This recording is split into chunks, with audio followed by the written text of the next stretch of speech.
साथ संगत जी प्यार से कहना। साथ संगत जी, रामचरितमानस में एक चौपाई आती है जब भगवान राम जी माता शबरी को ज्ञान दे रहे थे। मम दर्शन फल परम अनुपा, जीव पावने सहज स्वरूपा। अर्थात भगवान राम जी कह रहे हैं कि हे शबरी, मेरे दर्शन करने से यह सुंदर फल मिलता है कि जीव पावने सहज स्वरूपा, कि जीव अपने ही सहज स्वरूप को पा जाता है, यानी जान लेता है। मम दर्शन यानी मेरे दर्शन। अब क्या भगवान राम जी इस शरीर के बारे में बात कर रहे हैं? नहीं, बल्कि भगवान राम जी इस परमात्मा के बारे में बात कर रहे हैं। मम दर्शन फल परम अनुपा। अब बात आती है कि परमात्मा होता कैसा है, इसकी परिभाषा क्या है, इसकी पहचान क्या है। युगों युगों से संत महात्मा इसकी परिभाषा बताते आ रहे हैं।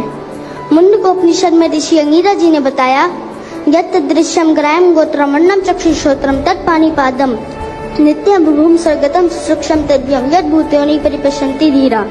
यानी कि दृश्यम जिसे इन आंखों से देखा ना जा सके, अग्रायम जिसे पकड़ा ना जा सके, अगोत्रम जिसका कोई गोत्र नहीं है, अवर्णम जिसका कोई रंग नहीं है, चक्षुश्रोत्रम आंख और कान नहीं है, तत्पाणिपादम हाथ पैर से रहित है, नित्य है, भूम है, सर्वगतम है, सर्वव्यापी है, अजर है, धीर पुरुष इसको हर जगह देखते हैं।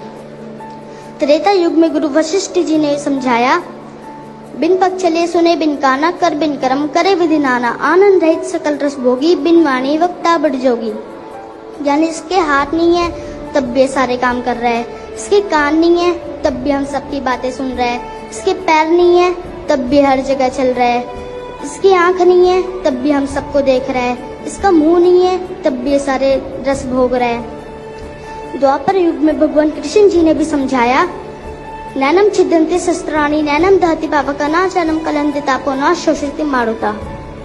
यानी कि इसको किसी भी शस्त्र से काटा नहीं जा सकता, अग्नि जला नहीं सकती, वायु सुखा नहीं सकती, पानी भिगो नहीं सकता।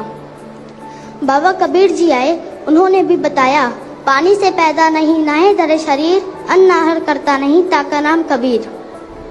गुरु नानक देव जी ने भी फरमाया, बिन पग चले सुने बिन कान। गुरु नानक देव जी ने भी फरमाया, नाए टूटे ना मन लगे नाए जले न जाए, धनसु मानस नान का जो गल चले पाए। और साथ संगत जी अवतार वाणी में बाबा अवतार सिंह जी महाराज भी बता रहे हैं, निरंकार प्रभु नुजे कर समझो हर था हाजर ना सरे, ऐसे दी एक हरकत सारी एक हरकत द कादरे।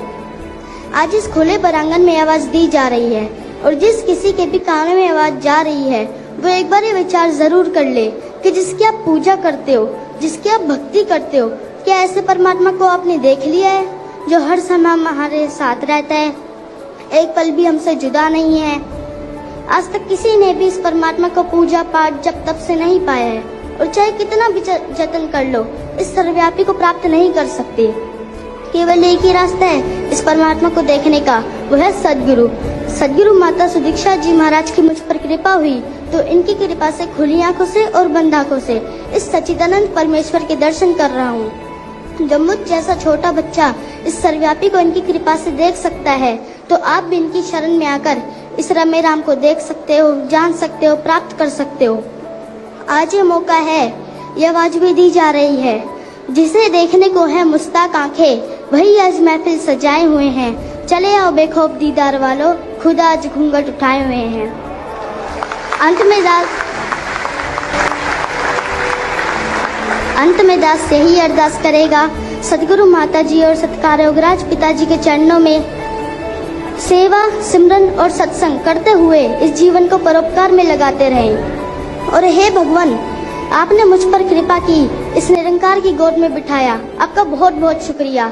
एक अर्जी और है आपके चरणों में, साकार प्रभु की गोद में बैठने की। अरदास प्रार्थना कबूल करना जी। साथ संगत जी प्यार से कहना, धन निरंकार।